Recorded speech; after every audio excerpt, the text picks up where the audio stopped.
what you can forget in a year. And it's quite important too, to me.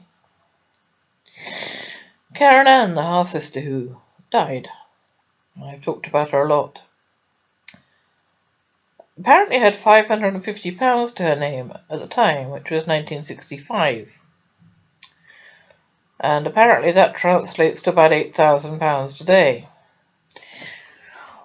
On her death certificate she didn't have a job, so I'm not quite sure how she'd acquired the equivalent of £8,000. What's interesting is that her mother applied for probate to get the money. Well, she would be the next of kin, and I guess a 19-year-old girl wouldn't have seen the need for a will. But her mother claimed to be a married woman, and she was not in 1965. She divorced my father in 1952, and she did not marry her live-in lover until 1972, 7 years after Karen died. So she wasn't a married woman. I don't know why that's important, or even why she had to say that. I have added the little note that not much of that money, the £8,000 she got from her dead daughter, went on the upkeep of Karen's grave, which has been unmarked for 25 years.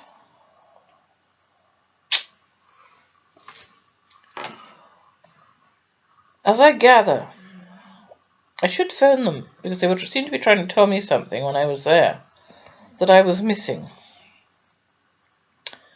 There hadn't been a marker since 1996, but it has to be paid for 5 years in advance, which means that the last payment for it had been in 1991.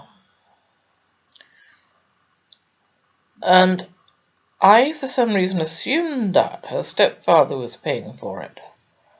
Well, probably because it ran out in 1996, and he died in 1996. But they were trying to tell me that I was wrong, and it wasn't him. And why I didn't push to find out who it was, I don't know. I probably thought I had no right to know. I'm wondering now if I can contact them and just ask them who was paying for the upkeep of that marker. They can only say it's none of your damn business, can't they?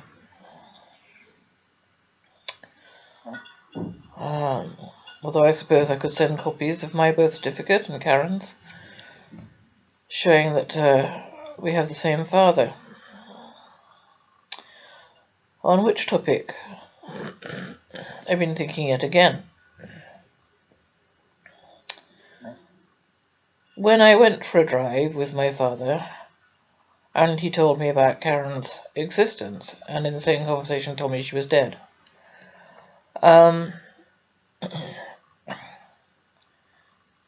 What he actually said, he didn't say he was not her father.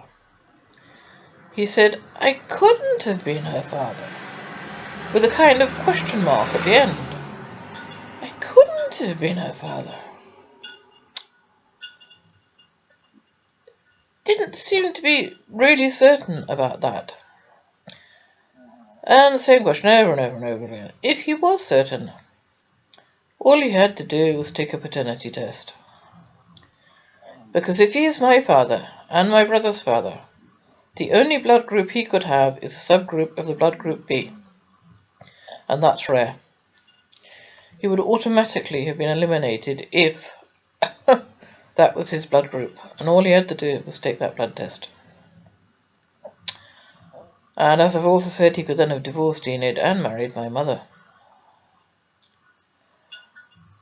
He chose to do neither of those things, not to take the blood test, not to divorce Enid, and not to marry my mother. But of course, she might not have wanted to marry him either. That simply hadn't occurred to me until recently.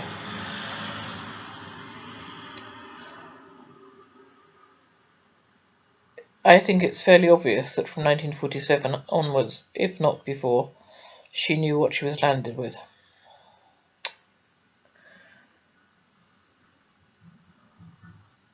I still believe that she chose the name Michael for my brother because of the Archangel Michael who fought the devil.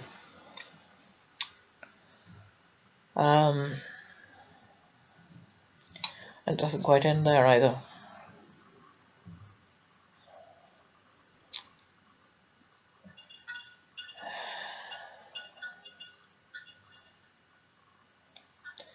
My train of thought has done what it does a lot of times lately. It has come and gone.